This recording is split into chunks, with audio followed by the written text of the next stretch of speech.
So wet hop beer is when the hops are harvested fresh, taken off the vine when they're ready to harvest, and put into the beer within ideally 24 to 48 hours of them being picked. Typically what happens with hops when they're harvested is that they're immediately dried and processed, so that they dry them because wet hops will mold. That's why you have to use these freshly cut hops within 24 to 48 hours, because they start going bad. So they dry them right away, usually for longer term storage. But in this case, we're using them wet, and it kind of was pioneered. I know one of the first breweries that do it was Sierra Nevada Brewing Company.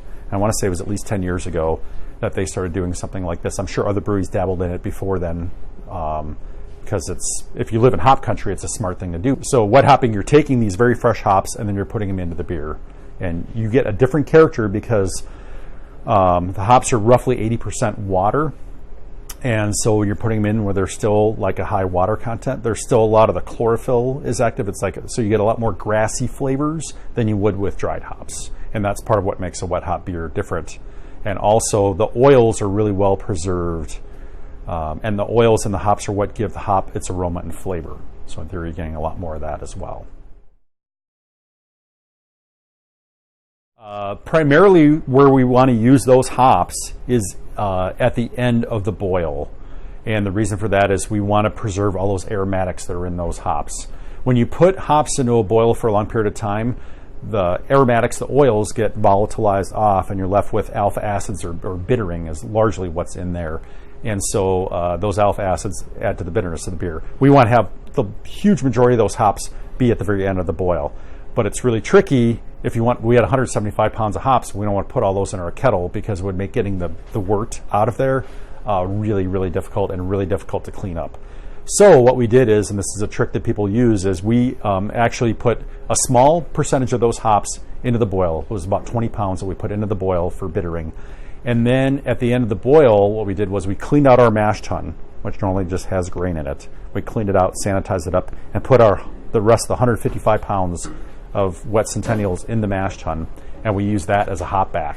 So that the wort was done boiling, and we transferred it into the mash tun, let it sit with those hops for about 10 minutes, and then we transfer it out of there through our heat exchanger into our fermenter. So that was our process. Nice. And the brewery smelled amazing. People in the restaurant were like, "What is that amazing smell?" And it was those wet hops being synthesized into the beer. So.